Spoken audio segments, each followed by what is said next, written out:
Hey there. It's me, Eden. If you are new to the channel, then please subscribe to my channel and visit my Patreon page for early access, link in the comment, thanks. Oliver stayed for another half hour after finishing his breakfast and then headed home. Carol came down while Mom and Aunt Jess were having lunch. Mrs. McGuire smiled and made her some eggs instead of a sandwich. I wasn't hungry, but I sat with them and talked. Crystal, Mom said, what are your intentions towards this boy? Oliver? She nodded. I haven't changed. Have you decided to complete your transition or reverse it? I'm still undecided. You told your father that you had already done it. No, he jumped to that conclusion. I only told him that I wasn't Carrie anymore, which is true. I decided not to correct his assumption because then I'd have to go through it again if I decided that way. If I become Carrie again, I figured that he wouldn't really be upset. Well, you can't keep Oliver dangling on a string for years. I don't want to, Mom. I tried to make him understand that I'm a long way from being ready to get married. I can't do anything more. I don't want to hurt him, so I won't tell him that I don't love him, and I can't tell him the truth. I don't know what to do. But you're still wearing his ring. It's stuck. I can't get it off. Is that right? Can't or don't want to? I put my hand flat on the table and looked at it. It's still a little swollen. I think that it should be back to normal in a couple of days. It can't hurt to leave it on for 2 more days. Okay, a couple of more days. It's Thursday now. If you haven't been able to remove it by Monday, we'll go to a jeweler and get it cut off, okay? I nodded. Okay. I got up and walked to the living room where I slumped into a chair. I held my arm out and looked at the ring. I smiled at the way that the lights from the room danced on the surface of its diamonds. I did want it off, didn't I? I hadn't put it on my finger, after all. I had even tried to dissuade Oliver from having any of the expectations that wearing such a ring is supposed to evoke. I knew that I didn't want to hurt him, but was I afraid to admit how I really felt? Aside from Sharon, he was my best friend. But was it more than that? He was a boy and I was a girl, mostly. It's true that I didn't feel any sexual attraction towards him, but I didn't feel any towards any men. For that matter, women didn't hold any attraction for me anymore either, and I did enjoy kissing Oliver more than most other men that I had kissed. He was kind, considerate, and fun to be with. If I were a real woman, would I want him? Of course I would. For the first time I tried to envision what it would be like to have sex with Oliver if I was a woman. I didn't have much of a frame of reference because I had never had sex with any person, but I knew what went where, even if I didn't have the necessary equipment to engage in sex. Not regular X, as I thought of it, anyway. The whole thing seemed to boil down to, was I a woman or a man beneath the surface? If I completed the transition and became a complete woman, would I want to have sex with men or women? I had read that changing your sex didn't change your sexual predisposition, but what was my real sexual predisposition? I had just started to sort out my feelings towards women when I had been thrust into their ranks and had my body develop as theirs did. Since I had been living as a woman during most of my teenage years, would that form the basis for my sexual desires? Would I enjoy sex as a woman since I had known no other? It was the uncertainty of these questions that was causing me so much pain and anguish, and the only way to answer it would be to complete the trip to womanhood. If only I could try it before I had to make the final choice. I waited until Sunday before trying to remove the ring. Mom poured a small amount of undiluted dishwashing liquid soap into a saucer and I soaked my finger in it for a few minutes. Then I got a good grip on the ring with my other hand and pulled gently until the ring reached the finger joint. Preparing myself for pain, I twisted and pulled at the same time and the ring slipped over the joint and dropped to the table as I lost my grip on it with my right hand. The four of us sat there looking at the ring on the table. "It's off," I said. "We see," said Mom. "Did it hurt?" Carol asked. "Are you okay?" Aunt Jess asked. "No, it didn't hurt at all, and yes, thank you, I'm okay, Aunt Jess." I'm actually relieved. I've never seen anything so small that was so heavy. Carol, Mom and Aunt Jessica just looked at me for a minute, then Carol picked up the ring and slid it onto her finger. "Carol," Mom said sharply. "Don't worry, Mom, I'm not putting it all the way on. Just to the middle of the finger. I want to see how it would look on me. It's such a gorgeous ring. I simply love it. I'm so jealous, sis. It's not just a piece of jewelry, Carol. It's an obligation, a commitment, a promise, a responsibility." Mom looked at me, smiled slightly, and nodded. When everyone had finished their close examination of the ring, I washed off the soap, dried it, and placed it back into its small box. On Monday afternoon, I received a call from the agency. "Hi, Mr. Daniels." "Hi, Princess. How are you doing?" "Just fine. Happy New Year, by the way. How are you?" "Fine, thank you." "Princess, is there anything that you should have told us about?" I froze. Was he talking about my partial transition? "What do you mean, Mr. Daniels?" "I received calls today from 2 newspapers that claim to have photographic evidence that you're engaged. They wanted to know if I wished to make a comment." I breathed easier. Photographic evidence? Pictures? Yes, photographs. "Mr. Daniels, I'm not engaged. I was simply trying on a friend's ring and it got stuck, then the finger swelled up and I couldn't get the ring off. I couldn't damage the ring, so I had to wait until the swelling went down. It's off now and it's staying off. I'm not engaged." That's a relief. I told the newspaper that it must be a mistake, but they didn't believe me because they have the pictures. I'm going to call them now and give them the full explanation. "There's no more, is there?" "No, that's all there is to it." "Okay, Princess. Who was the friend, by the way?" "This isn't for publication, but it was Oliver." "Oliver? Oliver Adams? What's he doing with a woman's engagement ring though?" "Are you saying that Oliver proposed?" "Yes, but that's not for publication." "And you're not engaged?" "No, I turned him down. But he wanted to see if he had guessed the right size, so he put the ring on my finger and then I couldn't get it off. I finally got it off yesterday after the swelling had gone down." "Okay, Princess, we'll keep that last part to ourselves. We don't want to cause Oliver any embarrassment about being refused. I'll pass the word to Jennifer to start some spin on this. I'm sure that the tabloids are going to run with it, though. I'm used to it." "Okay, anything else going on?" "Hal Vincent told me that a Emun's sequel is in the works." "Who's up for the lead?" "I hadn't heard that." "Hal Vincent, you say?" "I didn't know that you knew him." "Actually, I've known his wife Gail since I first came out here. I ran into them the other day at a party at Russ Brady's house." "Russ Brady's house? You're starting to move in powerful circles, Princess." I giggled. "Not really. I'm still the same old recluse. It was just a New Year's Eve party that I went to with Oliver." "Oh. With Oliver?" "Yes. What's wrong?" "Well, people are going to put 2 and 2 together and come up with Oliver as your intended.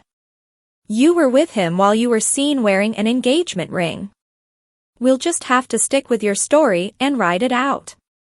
What's the big deal? We didn't do anything illegal or immoral. No, you didn't. It's just that you and he are promoted as available. Every young man in America is in love with you and dreams of marrying you, and the young girls love Oliver. Sometimes these things turn the fans off.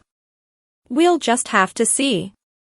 I'm sure that it'll be okay when you explain and Jennifer sends out a press release. We'll get to work on it. I'll also look into the Immunes sequel. I take it that you're interested? If you think that it's a good move. We'll see. You take care, princess. Give my love to the family. Okay, Mr. Daniels. Goodbye. Within a couple of days the tabloids were loudly proclaiming my engagement to Oliver. Pictures clearly showed the ring on my finger, and the denials issued by Mr. Daniels and Jennifer were dismissed as attempts to hide the fact. All of the pictures seemed to have been taken at the 2 restaurants that we had stopped at while Daddy was visiting. I decided that it was best to stay holed up at the house until interest waned. I spoke to Oliver several times, but I refused to let him come over until things died down. I spent a lot of time on the phone with friends, explaining that it was all a mistake. My biggest surprise came when Debbie called. Hey, how are you? Great. How are you, Deb? Okay. I called to congratulate you. Don't believe everything that you read in the tabloids. I'm not engaged. The pictures are phonies? No, they're real, but there's no engagement. I was only trying on a friend's ring and it got stuck. Then the finger swelled up from trying to remove the ring, making it impossible to remove it without damaging it. I had to wait for 10 days for the swelling to completely disappear before I could take it off. But the pictures were already taken and it's like trying to put an egg back into its shell. Of course the tabloids believe that I'm trying to cover up, but the more responsible papers at least printed the explanation. Oh. I was wondering why you'd get engaged to a guy. I didn't respond right away. I knew what she meant. So how have you been doing? You didn't answer my last 2 letters. I know. I'm sorry. I've just been so darn busy with school that I don't know which way is up. I'm determined to finish up with a 3.5 or better average. I was 3.51 last year, so I couldn't afford to slip even a little bit. Do you think that you made a 3.5 for this past semester? I think so. Grades should be out in the next couple of weeks. I run to get the mail every day. I'm sure that you made it. And just 1 more semester to go. Yeah, I'm looking forward to being finished with school. How about you? Are you going to go to college? Eventually, but it seems to get further away every year. I keep telling myself that I have lots of time. You do. You're only 20 now? Yeah, as of last August. This August I pass the big 21. Then I can do whatever I want. What do you want to do? Oh, nothing wild. It would just be nice to be able to do things like rent a car. Right now I can go out and buy $100,000 car with a personal check, but I can't rent a car at an airport because I'm underage. Yeah, I know. It's crazy. You're an adult and you can die for your country in war, but there are still things that you can't do because of your age, such as take a legal drink in a bar or restaurant. Yeah, well, not for much longer. Hey, have you been down to the theater? I stopped in a few days ago. They're working on the February production. Some play called The Gumdrop fell up. I groaned.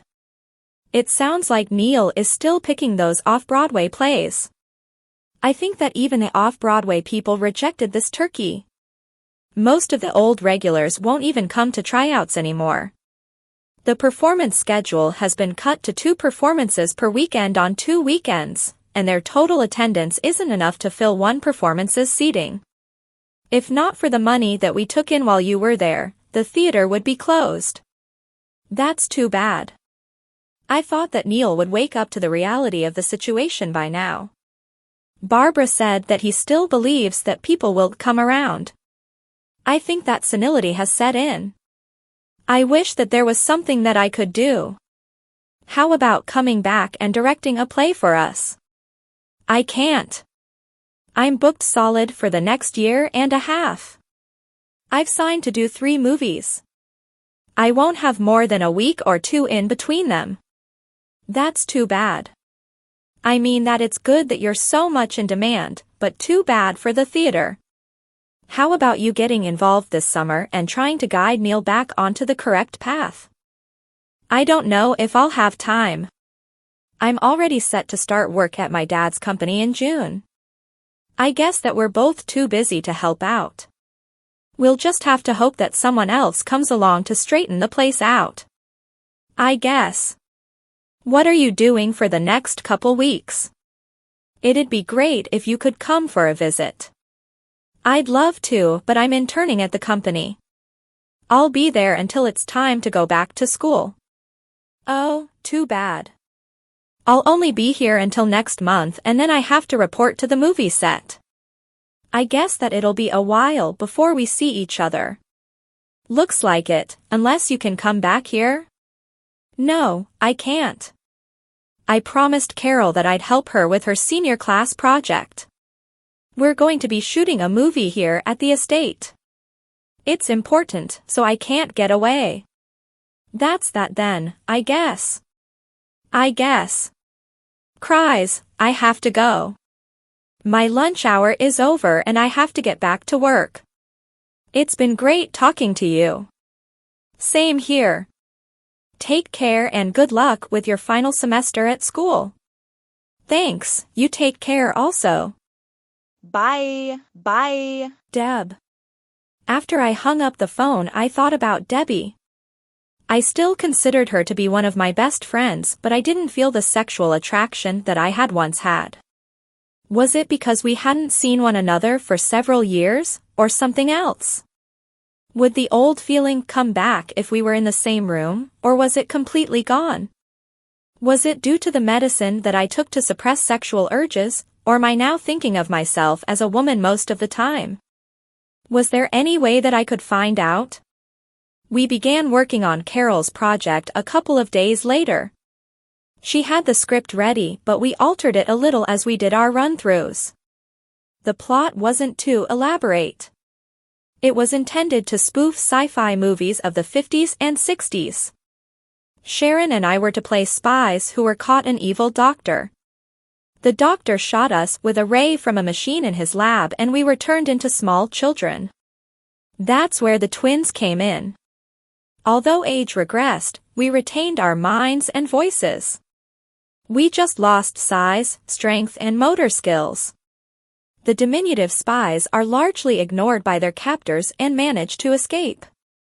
Much of the rest of the movie are chase scenes, until the end when they manage to reverse the effects of the ray and then blow up the lab.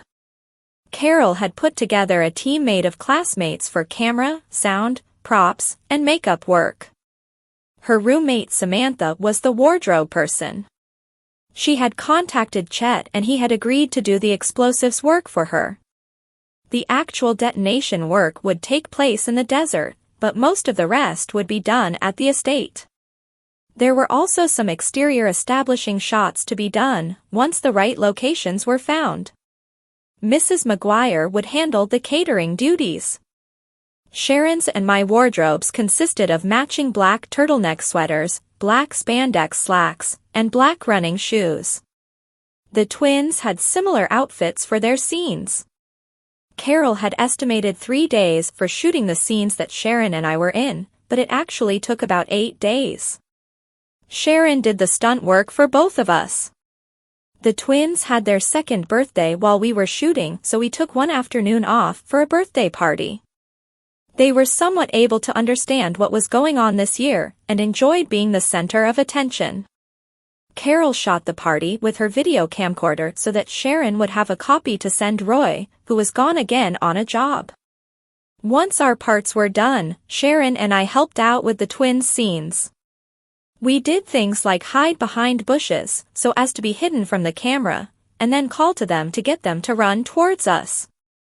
The scenes with the twins ran on for the 2 weeks that I had left at the estate, and still weren't finished when I had to leave for the movie site. Carol and her crew would finish their shooting and then get the film developed and edited. I would do my part of the voiceover dubbing when I returned for the Academy Awards, if I was invited, or for the premiere of A Weep for the Lonely Hearts tentatively set for early April. I arrived in Florida on February 2nd, with Des and Mrs. McGuire, to shoot the opening scenes for the movie, The Fair Wind. We settled into the house that we would use for a month and I went to work the following morning. The script called for my character to purchase a locked trunk from an estate auction. Upon arriving home I managed to get the lock open by using a key that I find in a cigar box full of old keys that I dig out of my garage, and I sort through the junk in the trunk, finding nothing of any real value. In frustration I slam the lid down and it breaks off, exposing a map that indicates where a ship named La Feria Viento went down in a storm. My curiosity leads me to begin an investigation of the ship and its cargo. I learn that it sunk during a storm on its return trip to Spain laden with a treasure of gold, silver, and jewels. My next step is to find a boat and diving equipment. Funding is provided by a group of friends who get the treasure hunting fever. We form a corporation named The Fair Wind for the exploration and head off to play in the ocean.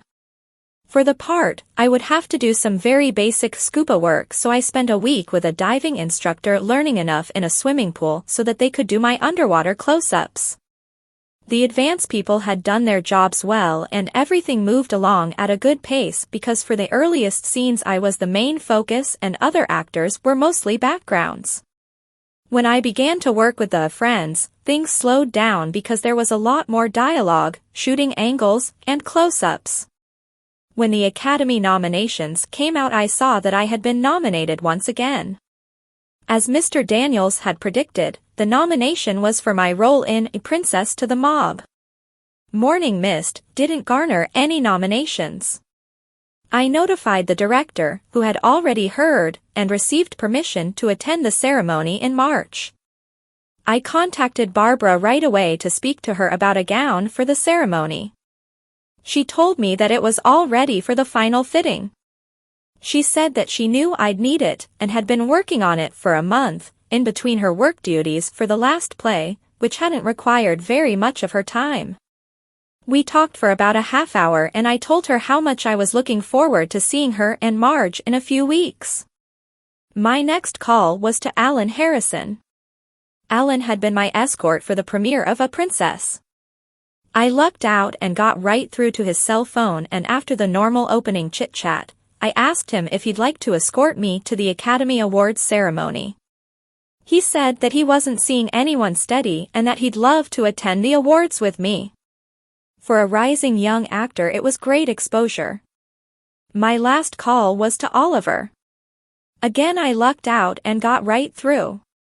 I told him that only because of the recent tabloid feeding frenzy, I would be attending the awards ceremony with Alan.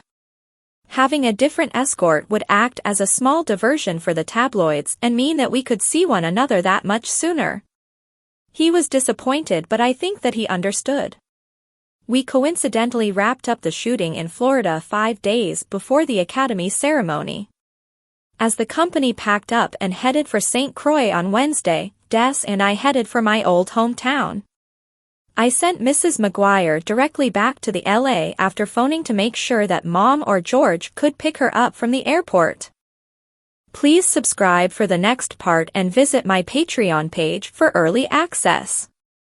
Link in the comment. Thanks.